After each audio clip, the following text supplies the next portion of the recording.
Yes, once again siasa tena, siasa ni chafu na wacha tuongee. Assalamu alaikum warahmatullahi wabarakatuh. Mimi nataka kuongea kwa wale ambao, sikiza vizuri sana, usikize taratibu. Wale ambao wanafuata watu wa siasa na pesa zao. Kuna vijana hapa wanajiita Gen Z au kuna wazee hapa. Yaani mwanasiasa akiita rally, ikiwa anaenda Mombasa, kama hii timu imekuja sisi ndio Sifuna, sisi ndio Sufuria. Yaani mtu natoka Nairobi hapa na pesa yake mpaka Mombasa. Imagine si mwanasiasa amempea pesa, yeye na hela yake ametoka hapa na pesa zake mpaka Mombasa kwenda na kurudi. Kama si ujinga, si upumbavu. Kama si upumbavu, si utoto. Hao kama unatoa pesa yako una support mwanasiasa, kwani unasimama MCA?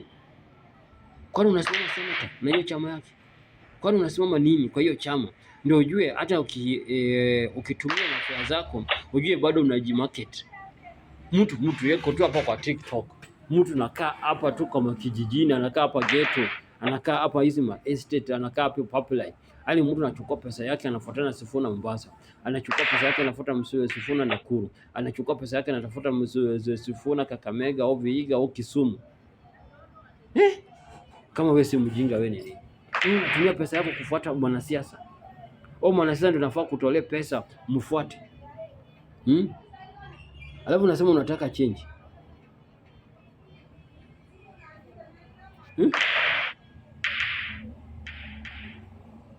Change gani unataka na hiyo mentality? Hii game nimeharibu. Ningeingiza tu nyingine ya juu. Hii game nimeharibu. Change gani unataka na hiyo mentality? Hiyo mentality ya disable unapata no change gani? Unajua Wakenya wanakuwa na disable kwa akili, wanakuwa na disable ya kuona, wanakuwa na disable ya kuthink, wanakuwa na disable ya kufanya chochote. Kwa sababu wewe na akili yako zote.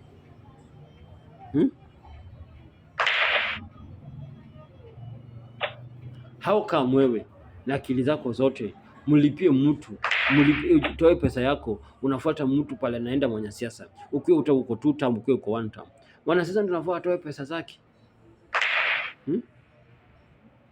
Na Kenya unakuwa disable sana. Unakuwa disable sana kwa akili. Na alafu unajifanya hapa wewe ndio supporter sugu. Wewe ni mjinga sugu. Si supporter sugu. Wewe ni mjinga sugu. Si supporter sugu. Wewe ni mjinga sugu, si supporter sugu. Wewe na akili yako, utoe pesa yako, yaani unafuata mwanasiasa. Yaani mtu ametoa pesa yake anafuata Saga Gachagua. Gachagua aenda na Machakos, yeye pia anaenda Machakos. Alafu unasema wewe ni supporter sugu. Wewe ni mjinga sugu. Wewe ni disable sugu ya akili. Pesa yako hiyo 200, 300. Na una chochote unafuata hao wafuate sasa. Kwanza hao wanajiita Sifuna. Ninyi ndio machokora sugu sana kufuata mwanasiasa na pesa yako. Mtu yeyote anafuata mwanasiasa na pesa zake ni mjinga. Mtu ambao anakula pesa ya mwanasiasa ni kileva. Kuleni pesa ya wanasiasa kwa sababu gani? Hao watu wakisaweka kwa ofisi utamuona tena. Utamuona tena siku ya election. Siku ya campaign.